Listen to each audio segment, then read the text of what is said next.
Queen's Honours list is to be announced this weekend, and with the last year's New Year's list including more than 50% female honorees, what would we expect the list to look like this year in a few days' time? Is it going to be the same? Earlier, I spoke to awards expert Mark Llewellyn-Slade all about it. I would expect there to be at least 50% women on the list again this time round.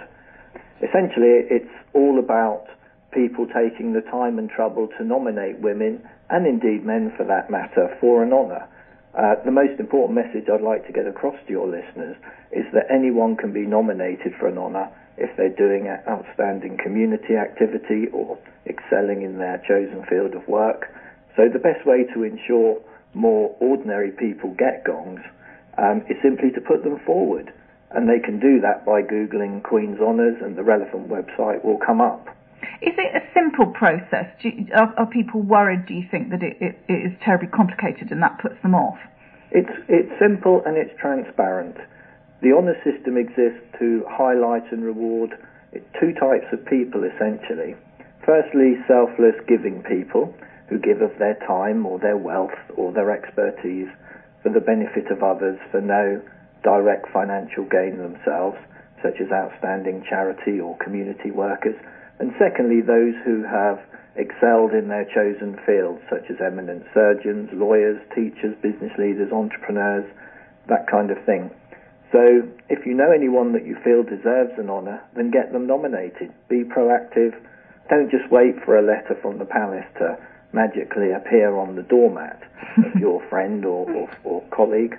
Her Majesty will never find out, really, that person's done great work if no one puts them forward and tells her. Absolutely. And is there always plenty of nominations to be considered, or sometimes do you think that there could be more? Well, we estimate that around 20,000 nominations go in a year. There are no official figures for that I'm aware of, but around 20,000. And of that, around 2,500 are given out each year, about 50% at the New Year Honours, and about 1,300 or so at the birthday honours this Saturday, of course. What makes the ones that are chosen stand out then? Because that's actually quite a tough field from what you're saying.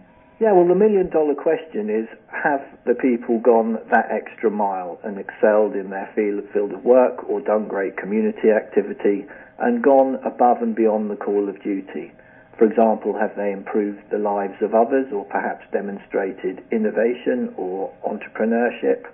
So it's really about going that extra mile. People don't get Queen's Honours, generally speaking, for simply doing their job. They've got to go above and beyond the call of duty. Now, you're an awards expert and a commentator on this. What's the fascination for you with this whole area? Why do you love it so much? Helping people and seeing outstanding, ordinary people get the rewards that they deserve. Perhaps most importantly, getting an honour motivates the recipient to carry on their great work on behalf of others, and to go to even greater height. It's all very well that famous actors and pop stars receive honours as long as they deserve them, but I'd like to see more ordinary people get recognised for the great work they do, whether it be business or community-based. I think us Brits are very reserved and tend to hide our light under a bushel. Therefore, it's important that we ensure that these people receive the recognition they deserve to keep them motivated to continue their great work for the benefit of many. So if you know anyone that deserves an honour, I'd urge you to get them nominated.